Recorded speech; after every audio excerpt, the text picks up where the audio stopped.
So what we're going to add now is a basic foot lift. So when the foot stops being locked and it lifts off the floor and it's reaching to the new place, instead of it just doing a straight interpolation across the ground, it's going to have some Z height added to it so it arcs over. And the place we're going to do that is in our move feet transforms. So in this section that we've commented update foot transform, where we actually do the update to the world final foot transforms, when we're going through blending between A and B, which is where it was locked to where it's predicted to be, during that path, we're going to add some Z height to it based on this value. And the reason we're using this value is this is essentially a value from 0 to 1, which represents how far through the swing we are.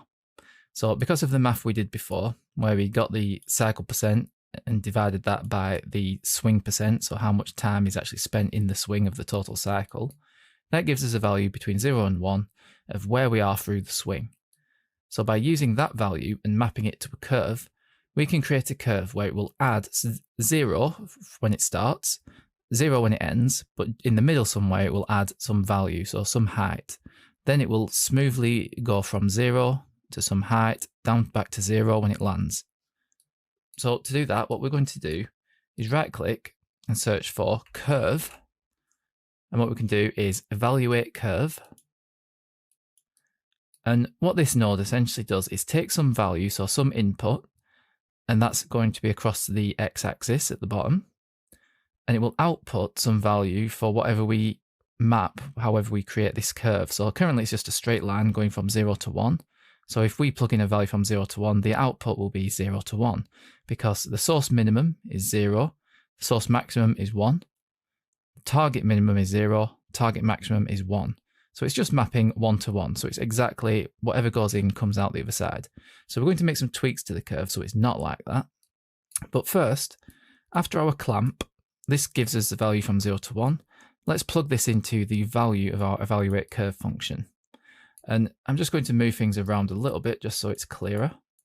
So I'll put these over to here, and then the clamp, then the evaluate curve. And I might extend this comment box out. So in this curve editor, you can zoom in and out with the mouse wheel, and you can right click and hold to move around, to pan around the view. And these points, you can click and edit them. You can either enter values here, or you can just move them in the graph. And to create a new point, you can just right click anywhere on the line and click add key to none, because this is an unnamed curve, so it says none. But this just adds a new key. So when we do that, it creates a new curve value. I'm just going to delete that for now. So I'll just press the delete key to delete that point that we added. So the first value is at 0, time 0, value 0. That's fine.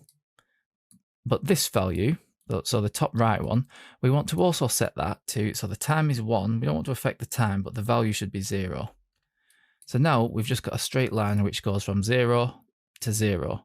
So it's 0 to 1 in the time axis, so that's x, but in the value axis, it never goes above 0. And what we're going to do now is we're going to right click somewhere on the line and click add key to none.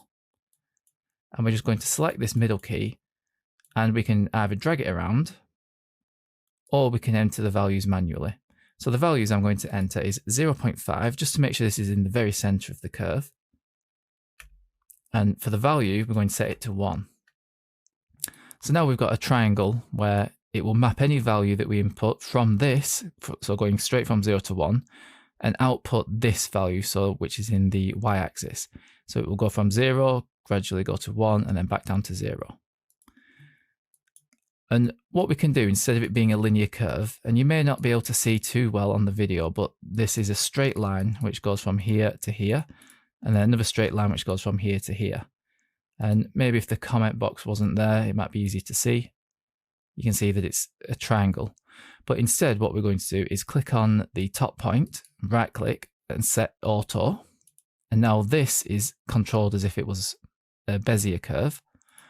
And if we click on this one as well and right click and do auto, we'll see this is also a curve.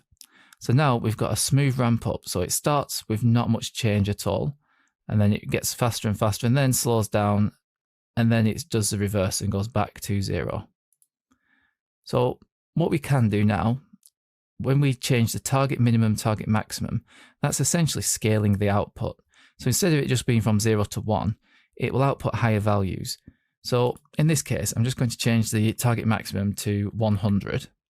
And now what we get with the result should be a value that goes from 0 up to 100 at maximum and then down back to 0. Whilst this current foot, and remember this is evaluated for each foot, whilst this current foot goes from 0 to 100% of its swing.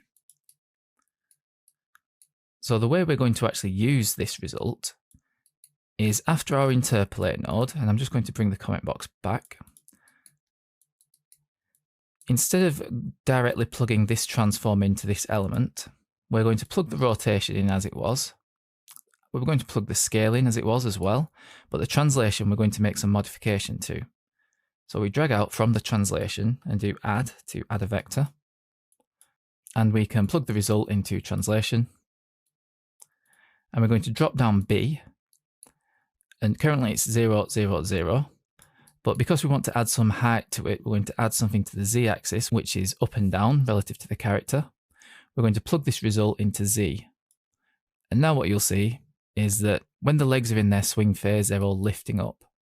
So you should be able to see at this point the legs moving. Now we're going to make this so that the legs don't move when the character's stationary, so we don't get this effect. But for now, you should just be able to test that, so compile and save. And then if you simulate, you should see that the legs are moving up and down. And then when we click on it and drag it, you'll see that they're lifting up as the character walks. So when the leg lifts to move, it will also lift up in the Z height. It won't just interpolate flat on the ground.